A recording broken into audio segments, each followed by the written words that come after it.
and we have to really escalate the noise we make so that we'll be heard.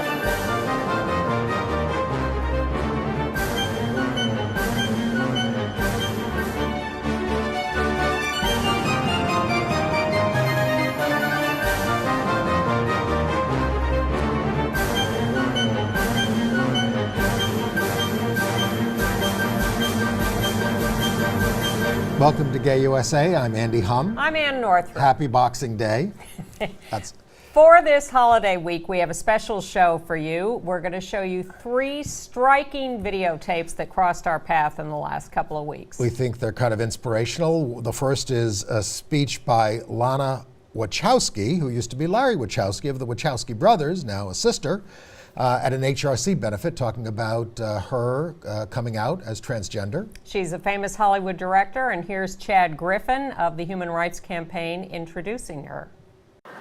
For LGBT people in the public eye, coming out is usually never a quiet or even private experience.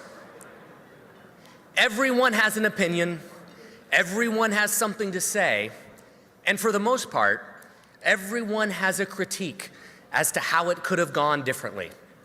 But the truth is, by coming out publicly and proudly, these people are shattering glass ceilings. They are breaking down doors and sending a message to LGBT people, particularly LGBT youth, all across this country, that it's okay to be who you are. Tonight, we honor a woman who did all of that, while still maintaining one of the most successful film careers of her generation, Lana Wachowski.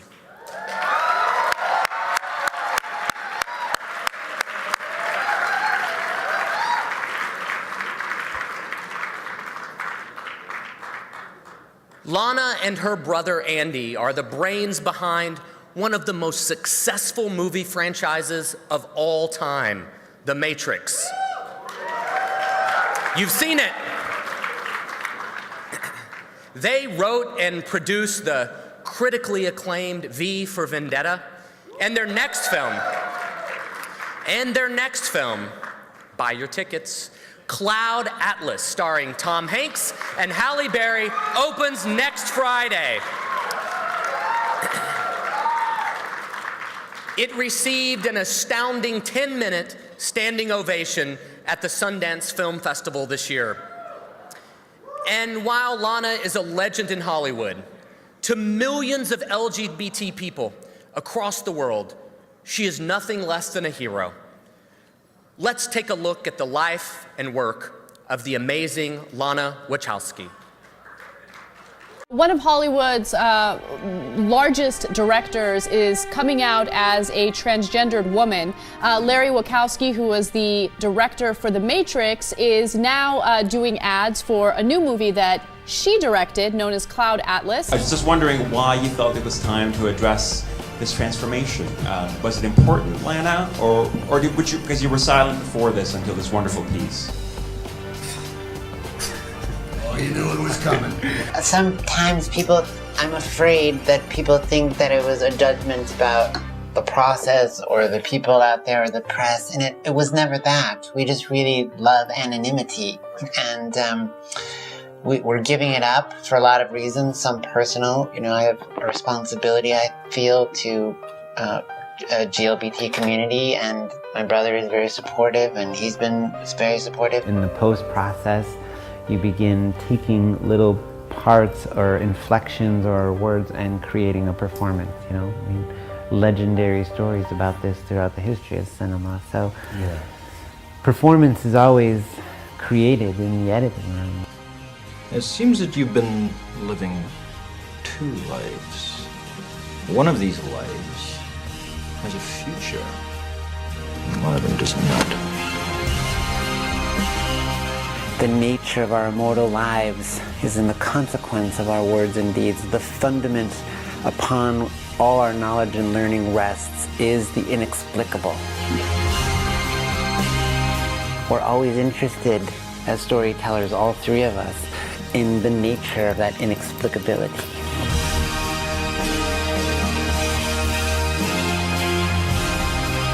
To deny our own impulses is to deny the very thing that makes us human. I think anyone who goes through something so difficult, you become detached from that somewhat, and you're so insulated by your experience, and it's so intense, and you're trying to make everything perfect, and you can't look up, and then suddenly he was like, look up, look up.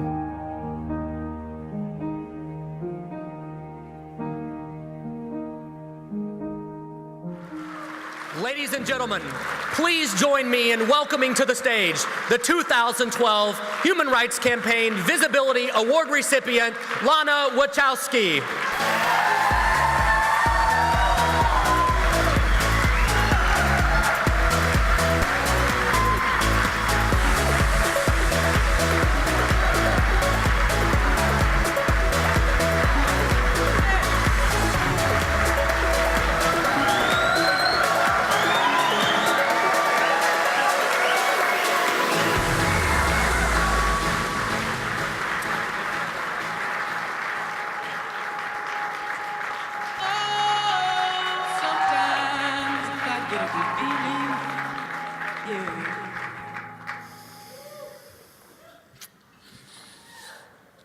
Gonna make a sequel to that little intro, I think.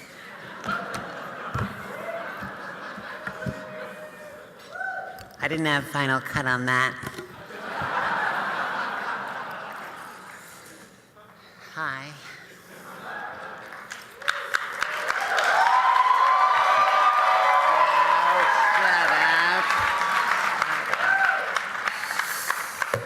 I also didn't get my homework in time. Just doing it last minute, so I don't have it in the nifty pretend that I'm not really reading this. So you'll know I'm reading this. Okay. Haven't given a speech ever. Okay, I get it. You're very encouraging. I love you.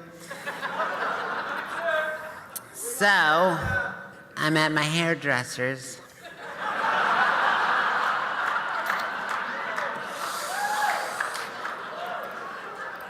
He's gay, go figure.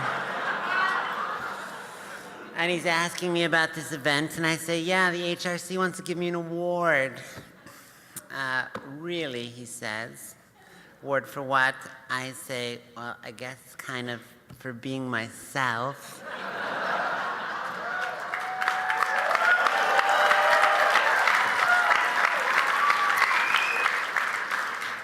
He's like playing with my hair, and he's looking at me, yeah, I guess you make a pretty good you. And I'm like, yeah, well, there wasn't a lot of competition.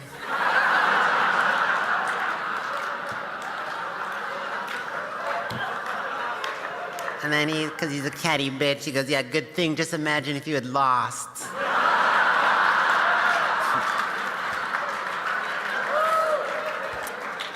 So I've been going to this hairdresser, who's this gorgeous, lovely man, for almost 6 years. He knows everything about my family, how close I was to my grandma, how I met and married the love of my life. He did our hair for our wedding 3 years ago. He's seen the drunken, pornographic pictures of our honeymoon in Mykonos.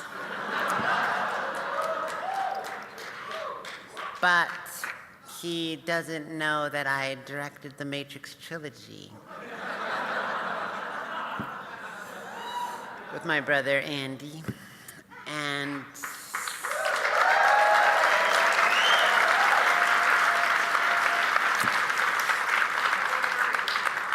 so he knows all about who I am, but he doesn't know what I do. Conversely, I was recently out to dinner with a mixture of friends and strangers who are all very excited to meet a Hollywood director.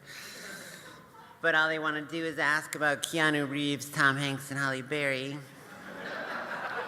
And throughout the dinner, they repeatedly refer to me as he or one of the Wachowski brothers.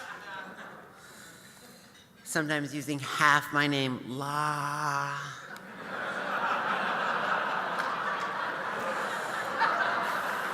As an awkward bridge between identities, unable or perhaps unwilling to see me as I am, but only for the things I do. Every one of us, every person here, every human life represents a negotiation between public and private identity. For me, that negotiation took a more literal form in a dialogue between Andy Tom Tickfer, our new brother by love, who's just gorgeous, with whom we directed our latest movie, Cloud Atlas. Thanks for the plug. Go see it. Several months ago, we were sitting in this Berlin club amidst beer-soaked haggardness of a space not intended to be inhabited by people and sunlight.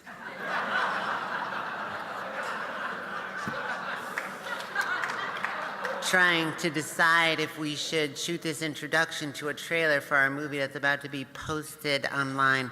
Tom Hanks was supposed to do it, but now he was unavailable.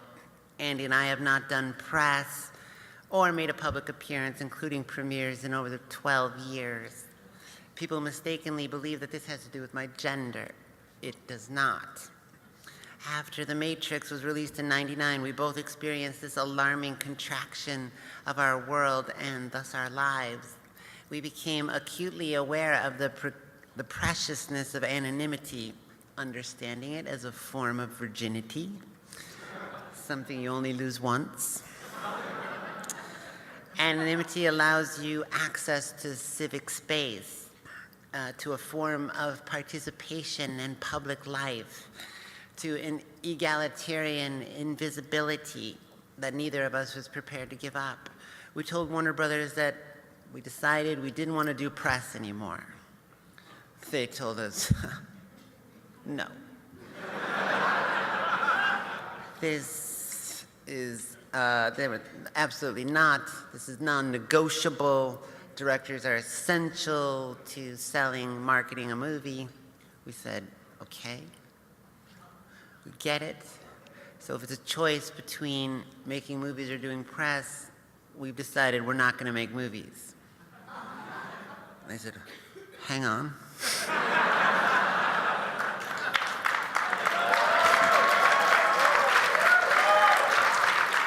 Like, maybe there's a little room for negotiation. So this position and that negotiation was being re-examined in Berlin 3 months ago. All of us are conscious of the fact that not only will it be Andy and my first public appearance in a long time, but it'll also be the first time that I speak publicly since my transition. Parenthetically, this is a word that is a very complicated subject for me because of its complicity in a binary gender narrative that I am not particularly comfortable with.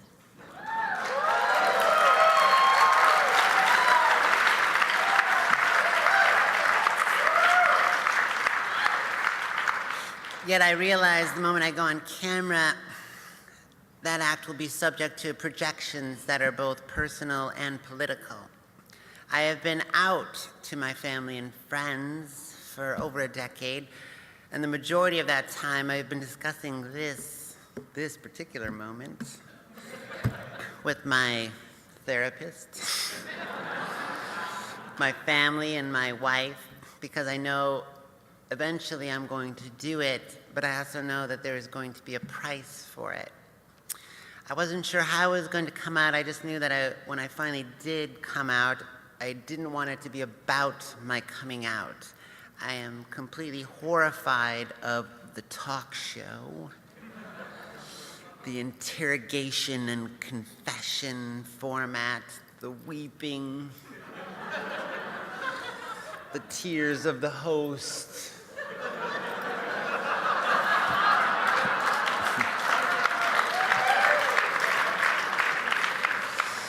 whose sympathy underscores the inherent tragedy of my life as a transgendered person.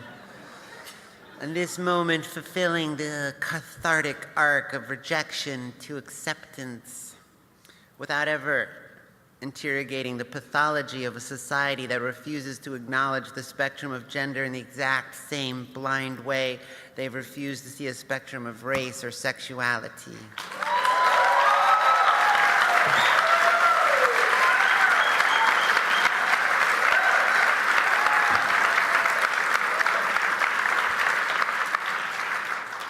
So the three of us talk. We like to talk. You're probably realizing right now, uh-oh, we got a talker here. There will be an intermission after about an hour or so.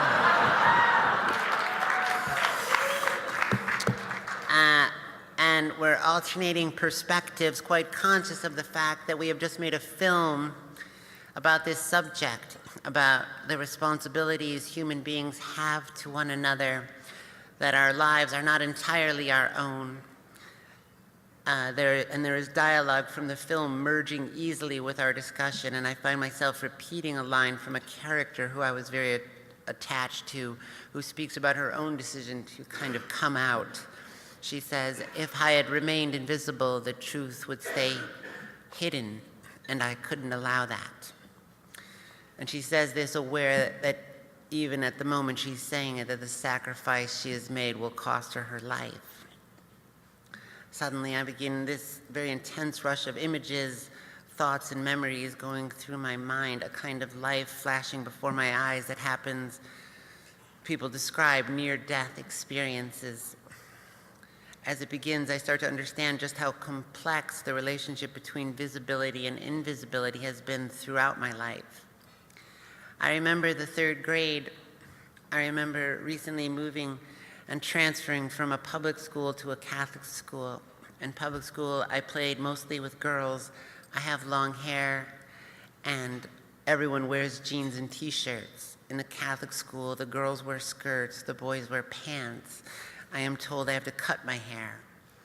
I wanted to play foursquare with the girls, but now I am one of them. I am one of the boys. Early on, I am told to get in line after a morning bell, girls in one line, boys in the other. I walk past the girls, feeling this strange, powerful gravity of association.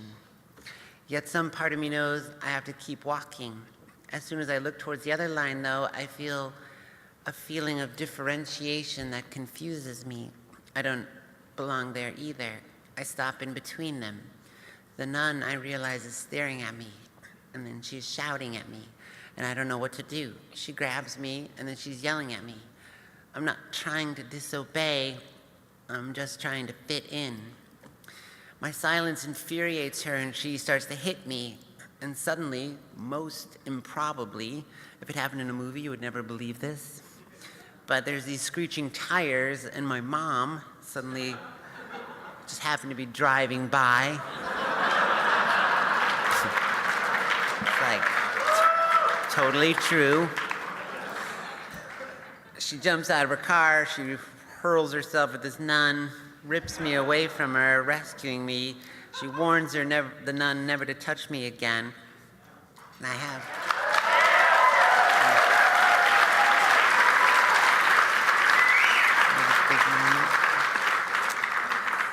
And I think I'm safe.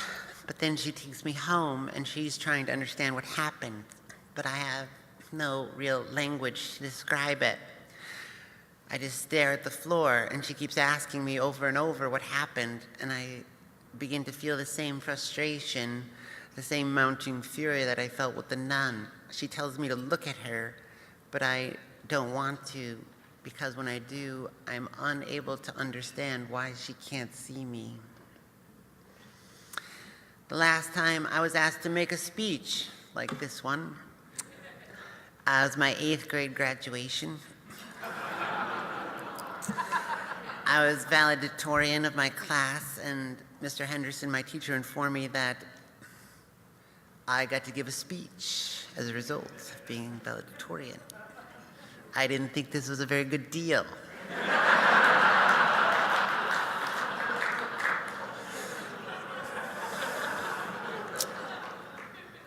I'm not sure about this little award thing either, but...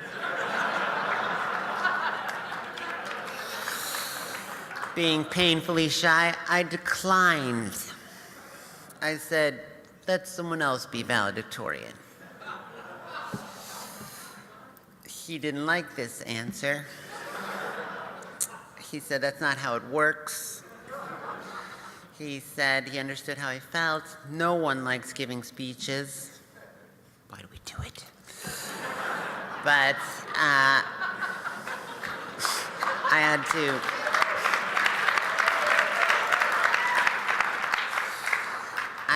Sometimes I had to think about not just myself. I had to speak for my class, and I had to speak for my parents, who would be very proud of me, he said.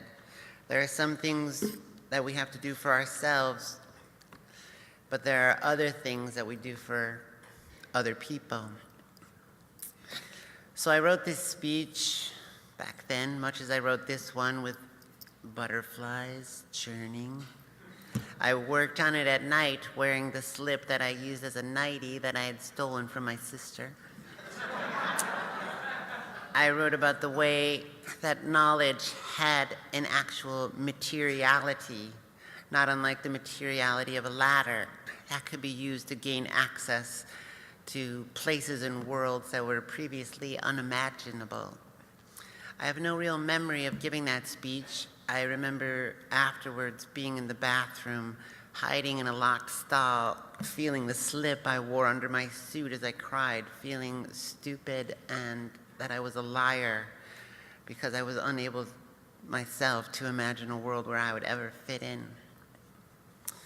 In high school, I joined theater department partially because of my older sister, but mostly because of the storeroom high above the stage amongst the catwalks that was filled with costumes. I fell in love with this storeroom as much for its dust-scented privacy where I would sit and read as for the racks of dresses and endless rows of shoes. I remember wearing this beautiful brocaded dress one day with a built-in corset when suddenly I heard the stage manager calling my name. Just before she opened the door, I dove desperately into the shadowed folds beneath the rack dresses, heart pounding like a mouse, listening to her call my name over and over, praying that somehow I might remain invisible. As I grew older, an intense, anxious isolation coupled with constant insomnia began to inculcate an inescapable depression. I have never slept much, but during my sophomore year in high school, when I watched many of my male friends start to develop facial hair, I kept this strange, relentless vigil, staring in the mirror for hours, afraid of what one day I might see. Here, in the absence of words to defend myself, without examples, without models, I began to believe voices in my head that I was a freak, that I am broken, that there is something wrong with me, that I will never be lovable. After school, I go to the nearby Burger King and I write a suicide note. It ends up being over 4 pages.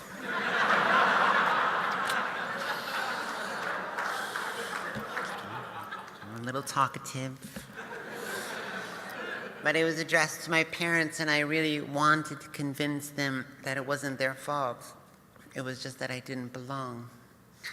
I cry a lot as I write this note, but the staff at Burger King have seen it all before. And they seem immune. I was very used to traveling home quite late because of the theater. I know the train platform will be empty at night because it always is. I let the B train go by because I know the A train will be next and it doesn't stop. When I see the headlight, I take off my backpack and I put it on the bench. It has the note in front of it. I try not to think of anything but jumping as the train comes. Just as the platform starts to rumble, suddenly I notice someone walking down the ramp. It is a skinny older man wearing overly large 1970s square-style glasses that remind me of the ones my grandma wears. He stares at me the way animals stare at each other. I don't know why he wouldn't look away.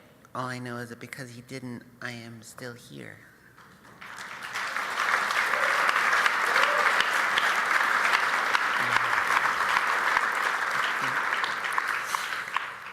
Years later, I find the courage to admit that I am transgendered, and that this does not mean that I am unlovable.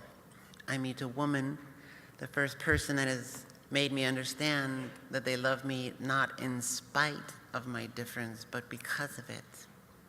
She is the first person to see me as a whole being, and every morning I get to wake up beside her. I can't tell you how grateful I have been for those two blue eyes in my life.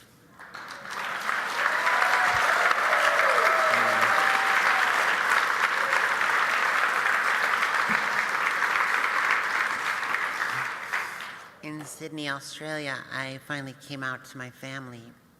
When I told my mom what was going on, she jumped on a plane immediately. There was this big, tear-soaked baptism. And she confessed that she'd been afraid to come here to arrive and grieve the loss of her son. But when she arrived, she found it wasn't so much as a death as it was a discovery, that there was this other part of me, an unseen part, and she felt it was like a gift because now she could get to know that part of me.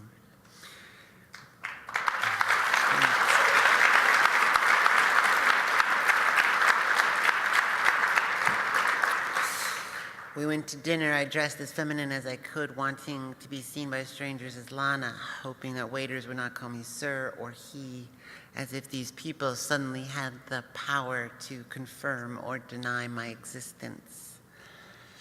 My mom is also a bit talkative. She always introduces herself to the waiter or waitress. And she's like, "Hi, I'm Lynn. This is my daughter Lana." And the waitress smiled and said, "Wow, she looks just like you."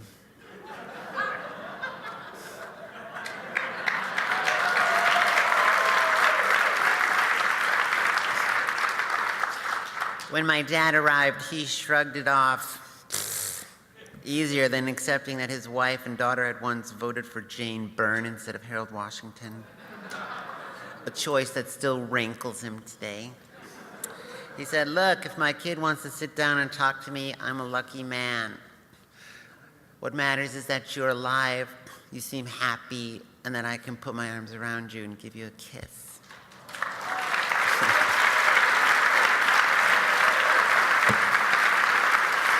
Now,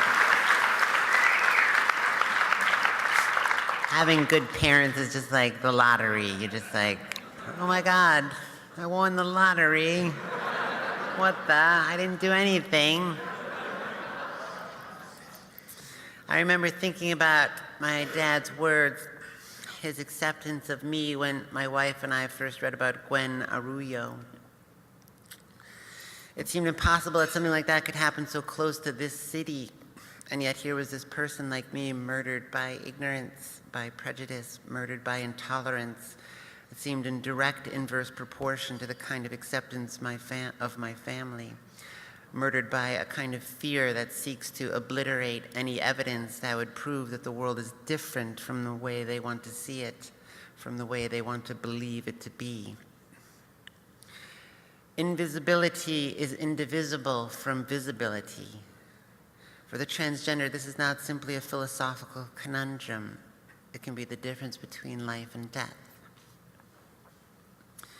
A few short weeks ago, after my coming out, three of us, Tom, Andy, and I, were being interviewed. One of the reporters ventured away from the subject of the film towards my gender. Imagine that, a reporter. My brother quickly stepped in. "Look, just so we're clear," he says, "if somebody asks something or says something about my sister that I don't like, understand I will break a bottle over their head."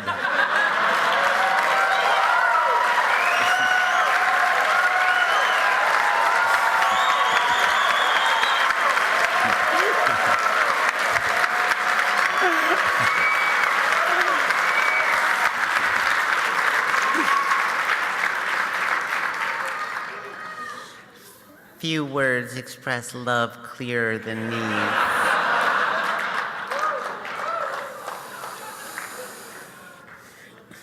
I am here because Mr. Henderson taught me that there are some things we do for ourselves, but there are some things we do for others. I am here because when I was young, I wanted very badly to be a writer. I wanted to be a filmmaker, but I couldn't find anyone like me in the world, and it felt that my dreams were foreclosed simply because my gender was less typical than others. If I can be that person for someone else,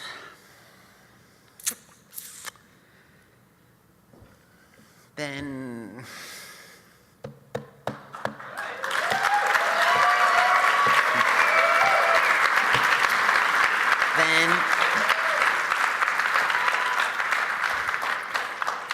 the sacrifice of my private civic life may have value.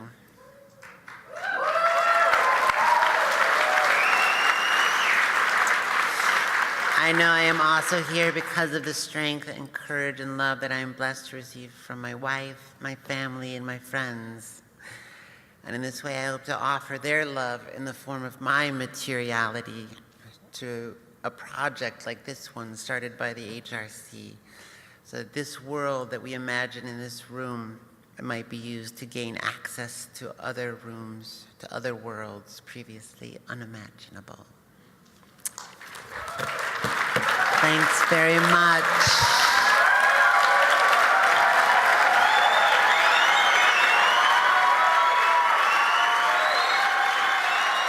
Well, that was quite an inspiration. I like Lana a lot. Real. She's real. And what I also like is the fact that our brothers and sisters in the southern states of America are not giving up on LGBT equality. Here's a videotape from the Campaign for Southern Equality, which is starting a marriage push down south in January.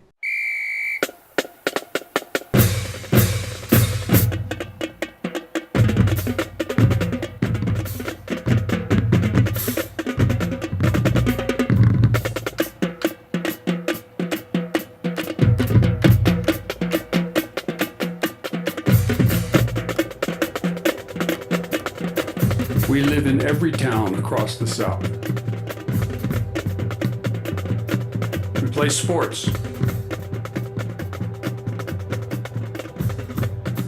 We are clergy and teachers. We are your neighbors and family and friends.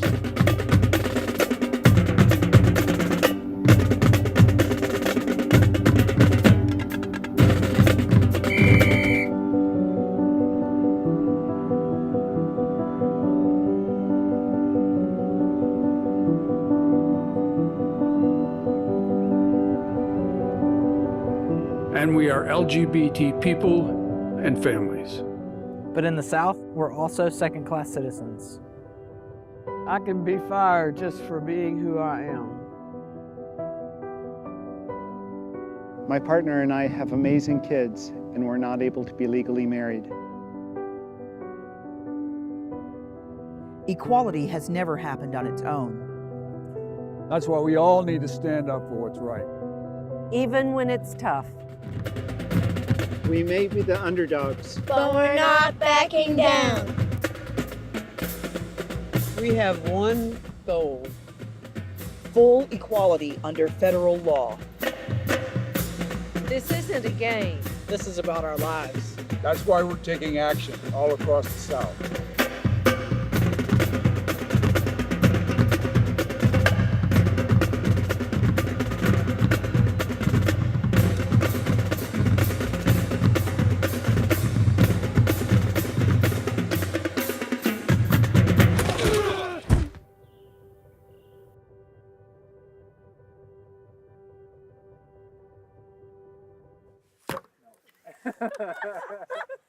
One day y'all know, Will. Oh, we're taking over the whole country. I hope so. But the people in the South may want to watch this next tape. It is still set to a radio report by Minnesota Public Radio that takes you through exactly how activists in Minnesota beat back a state constitutional amendment against same-sex marriage this last November. It, too, is very inspirational. The campaign against the marriage amendment began almost before it was placed on the ballot. Republicans won control of both the Minnesota House and Senate in 2010, giving them majorities in both chambers for the first time in 40 years. They would make good on a long-sought goal to put a constitutional amendment on marriage on the ballot. In 2011, at the end of their first session in charge, Republican leaders brought the marriage amendment to a floor vote, first in the Senate, then the House. Protesters flocked to the Capitol, urging a no vote. The proposed marriage amendment passed both chambers on near-party line votes. Emotional crowds lined the corridors of the Capitol, chanting, "We've just begun to fight." In the immediate aftermath of the vote, Scott Dibble, an openly gay DFL state senator from Minneapolis, said opponents of the amendment would have to pull themselves together and start the campaign to defeat it. It's too bad we lost on a very, very close vote. It's going to touch off 18 months of a very angry and divisive and negative campaign, but we're going to overcome all that anger and all that divisiveness and all of that misinformation that they're going to try to tell about us and our families with the truth and with the story of love and hope and positivity. Gay rights groups had hoped the legislature would defeat the amendment, but they had a plan B just in case. Project 515, a group named for the 515 Minnesota laws that discriminate against gay and lesbian families, and Outfront Minnesota, an advocacy group for LGBT Minnesotans, would co-found the campaign to defeat the amendment. They named it Minnesotans United for All Families. Ann Kaner-Roth is the executive director of Project 515. So we had begun to gather some folks, begun to do some fundraising, and announced that the launch of that organization within an hour of the passage of the bill. The campaign's board was made up of nearly 40 leaders connected to the most crucial arteries of Minnesota life. It included Republicans, Democrats, Independents and Greens, movers and shakers from business, labor, nonprofit, and faith groups. It also included key national partners like the Human Rights Campaign and Freedom to Marry. In September of 2011, Minnesotans United for All Families hired 30-year-old Richard Carlbaum as its campaign manager. The young Politico had run Democratic Congressman Tim Walz's re-election campaign and worked as communications director for St. Paul DFL Mayor Chris Coleman. Carlbaum's gay and hopes to marry his fiancée someday in Minnesota, the state he's always lived in. Carlbaum says he was impressed by the diverse forces the board had marshaled to beat the amendment. And the people I saw sitting around the table was remarkable. I literally saw Representative Tim Kelly, who's part of Speaker Zeller's leadership circle, sitting next to Denise Cardinal, who I knew for the next year would do everything she could to get the Republicans thrown out of the State House. Like, that was her mission in life, is to win back the legislature for the Democrats. Yet they both were sitting there in the same room, willing to set that baggage at the door and actually come together and work arm in arm to beat this thing. Carlbaum said his job was to take what he described as the nucleus of that board, a disparate group of people who shared one goal of defeating the amendment, and grow that statewide.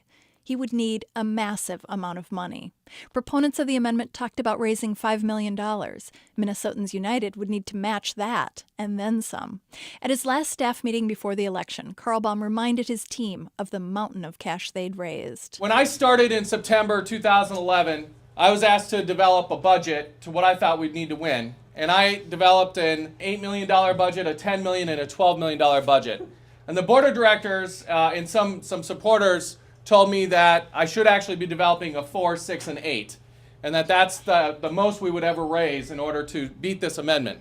But I knew that it was going to take a lot more to build the kind of massive, volunteer-driven, empowered campaign that it takes to beat this thing. When it was all said and done, Minnesotans United for All Families would raise $12 million, more than double its opponents. The money would come from house parties and spontaneous bursts of fundraising creativity from supporters who wrapped cars in decals, bicycled around the state, held book sales, and hit up relatives. A huge share would come from dialing for dollars by Minnesotans United leaders, including Carlbaum.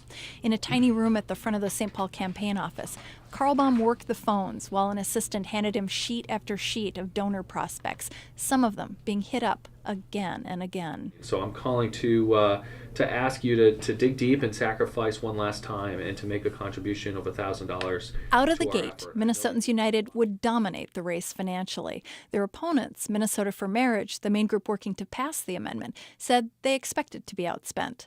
Minnesota for Marriage campaign chairman John Helmberger said this in June. Sure, we'd like to be further along than we are, wouldn't everybody? But we've expected all along that the other side would outspend us, just as the opposition to protecting marriage has done in every other state that's dealt with this issue.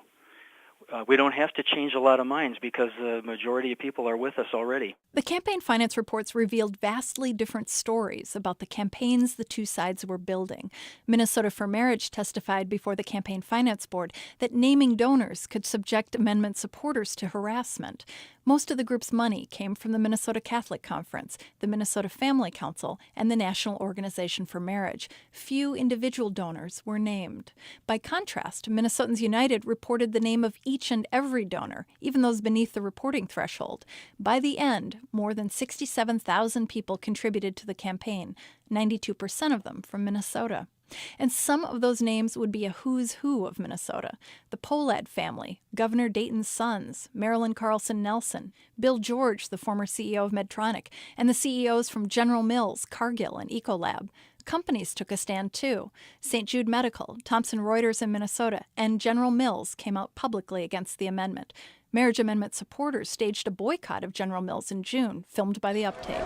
General Mills should stay out of the marriage redefinition business and stay in the cereal business. At the annual meeting with shareholders in September, CEO Ken Powell defended General Mills' position to shareholders. We stated our position on this matter because we do see it as a business issue. We don't believe it's in the best interest of our state or our employees, and so as a Minnesota-based company, we took the position that we oppose it. In the end, the boycott didn't make a dent in the company's bottom line. The campaign to defeat the amendment needed worldly goods to win, but it also wouldn't overlook the tremendous power of Minnesota's faith community.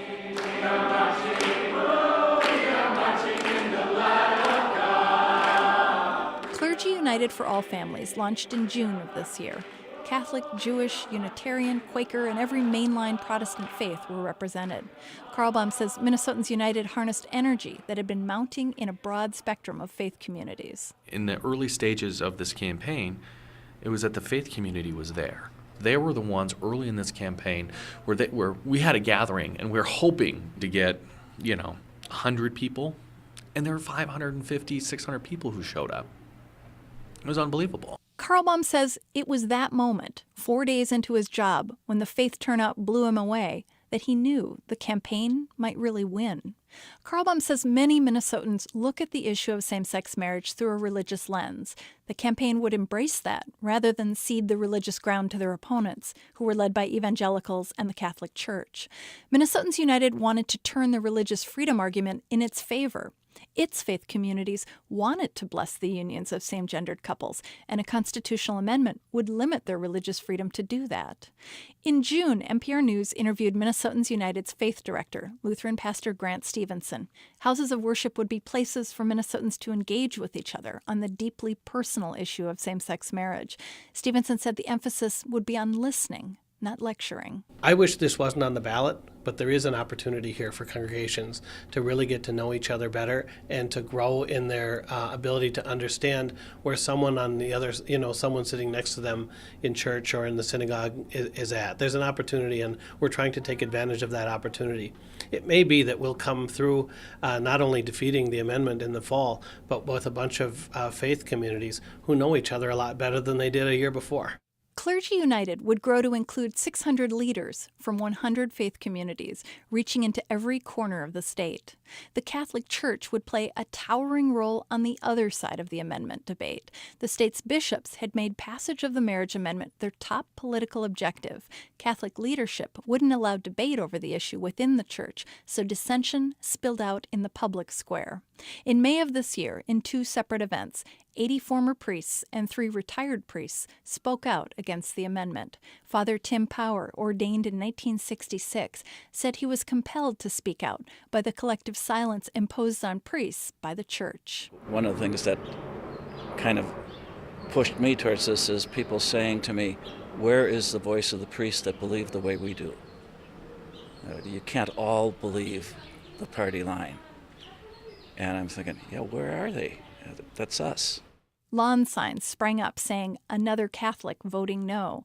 It was unclear how many Catholics, the state's largest religion, would vote the way their church leaders wanted them to. Minnesotans United had a clear strategy to not only tap the faith community, but also to appeal to voters of every political stripe. The coalition knew it would need to win no votes from Republicans, Independents, and Democrats. Carl Baum had to build a team of political masterminds who could reach into their different bases for support. At its last big rally on Northrop Plaza at the University of Minnesota, 8 days before the election, that omnipartisan approach was evident. My name's Matt Lewis. I'm the communications director of the Independence Party of Minnesota, and we are a proud member of this coalition. Lewis told the crowd that the communications teams from the 3 competing candidates for governor in 2010 were all working together for Minnesotans United. From the Republican camp of former GOP candidate Tom Emmer came Carl Kuhl and Patrick Conley. They're political consultants with impeccable Republican credentials. This political season, though, they'd lend their smarts to Minnesotans United. Kuhl says they focused on arguments that would be persuasive to conservatives. I think what this campaign has done an exceptional job of is reminding folks that the Constitution is used to safeguard freedoms and not limit them. That's a message that resonates with Republicans, Democrats, liberals, and conservatives. Kuhl and Conley thought the campaign could persuade about 15% of Republicans to vote no. It would be a crucial sliver of the electorate. Patrick Conley says to do that, Republicans needed to be a visible part of the campaign. Wheelock Whitney and his grandson Alex went up to, they did a northern tour, went to Duluth, Hibbing, and Bemidji, and he's out there stumping. He's referring to 86-year-old Wheelock Whitney, who'd run twice as a Republican candidate for statewide office and made an ad. When my son told me that he was gay, it was a shock. It didn't take me very long to realize that he deserved the same kind of happiness. Things change. I wanted to change in my lifetime, and I don't have that many years left, so I'd like to start with defeating this amendment. The Republicans interviewed for this story smiled about the surreal moments of teaming up with former adversaries. After all, Carl Baum's a Democrat, and Democrats would deliver the bulk of the no votes the campaign needed. But staff members of both parties seemed moved, or at least refreshed, by having the chance to work on a campaign that aimed to be truly nonpartisan. 24-year-old Jake Loesch left his job as a Republican Senate staffer to join Minnesotans United. Loesch served as Deputy Communications Director and ran social media, an area where Minnesotans United dominated its opponents. It is interesting to sit in these meetings weekly and look around the room and know that there's a lot of us who are sitting around this table who are voting completely opposite. We're voting the same on only one thing. And I think that politics is better because those of us who may disagree on a lot can come together even on powerful issues like this. On election night, after the victory, Loesch said he believed Minnesotans United had built a coalition so broad it couldn't be stopped. The coalition had grown to 700 partners and 23,000 volunteers. Another campaign strategy credited with winning the race was the focus on personal conversations. On Facebook, the campaign playfully called the strategy its secret weapon. The campaign trained volunteers how to talk about the amendment with their friends and family. Jen Arnold and Allison Fraley led one of the coalition's many trainings. 30 states have passed amendments that are similar to this one. And so we've done a lot of research about what works and what doesn't. And what we discovered is that people have emotional concerns about marriage for same-sex couples. So we're learning how to react to that. But as Jen said, we have to talk about it a little differently. In the past, our side of the fight has focused on about rights and equality and that this is discrimination. But that frame of mind does not move voters. Minnesotans United had carefully studied the long track record of losses in other states. The woman who'd done that research for them was Phyllis Watts, a psychologist in Sacramento. Watts says voters don't see same-sex marriage as a political issue, but more about values. And they're struggling with competing values. And one set of values is tradition. And in that we could put religion, or we can put, this is just the way it's always been. And then another set of values, which is important and equally compelling for them, And that is to do right by others, to genuinely treat others fairly, which is a pretty deep value in most people, and quite frankly in Minnesotans, I think very, very deep. Watts would help Minnesotans United put together an ad campaign to try to win over these conflicted voters. And a lot of times what people need is to hear from folks that they can identify with who, have long-term marriages, solid marriages, good marriages, have kids, and who say, I'm voting no on this, and here's why. Our parents taught us the golden rule, not judging others and treating others the way we'd like to be treated. And those are the values we're showing our children by voting no on the marriage amendment. We fought long and hard about it, and we know that someday allowing everyone the freedom to marry won't change our kids' values. Because they get those values from us. We've been married, what'll be... The strategy of using straight people who've grown to accept same-sex marriage, journey parents in the lingo of the consultants, is not without controversy. David Fleischer directs the Leadership Lab at the LA Gay and Lesbian Center. Fleischer's a veteran of 40 ballot campaigns affecting the LGBT community across the country. He brought his team of 11 to Minnesota in August to help Minnesotans United beat the amendment. Fleischer wrote a 500-page analysis of what went wrong with California's Prop 8, which repealed gay marriage.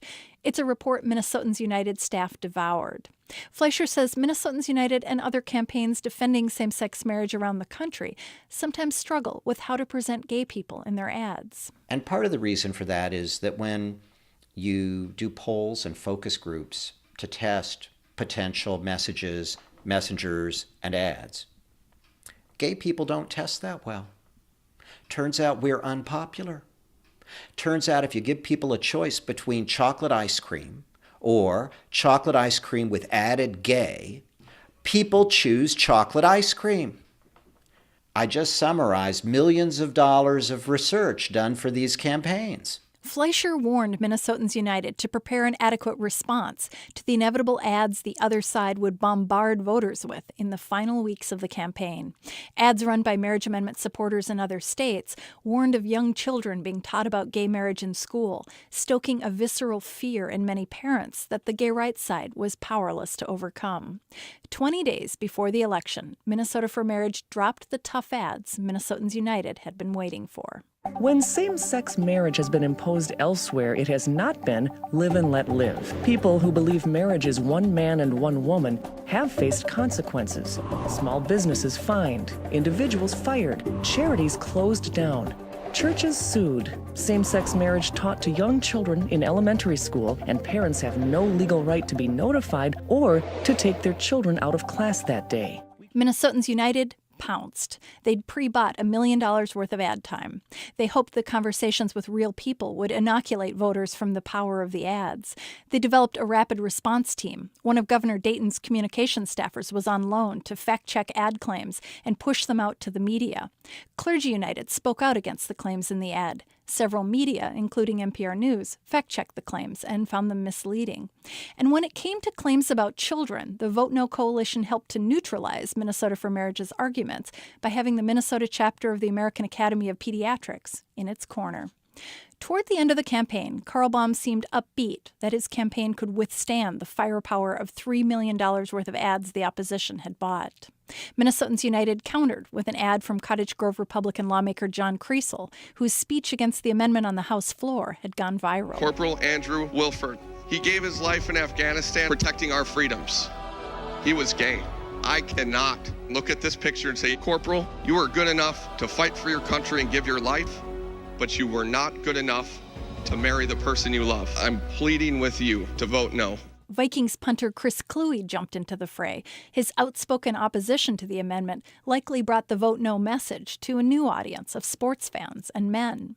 4 days before the election, Minnesota for Marriage released a 1-2 punch of new ads. One had sharper imagery of broken glass and talked about broken promises that same-sex marriage wouldn't change society.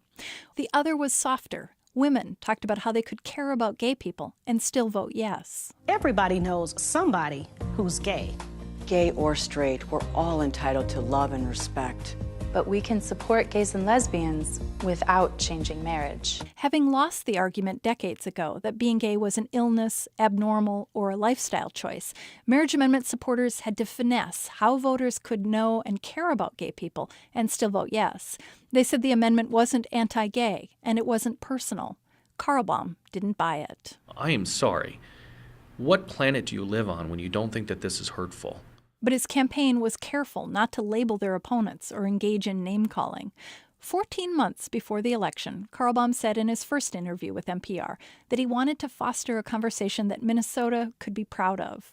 In his final meeting with his staff, 8 days before the election, it was clear he felt he had delivered on that. We've changed lives. We've changed the environment in which gay and lesbian, bisexual, and transgender people live in greater Minnesota because of the work our organizing team have done. We can and will beat this thing. The campaign would change the state.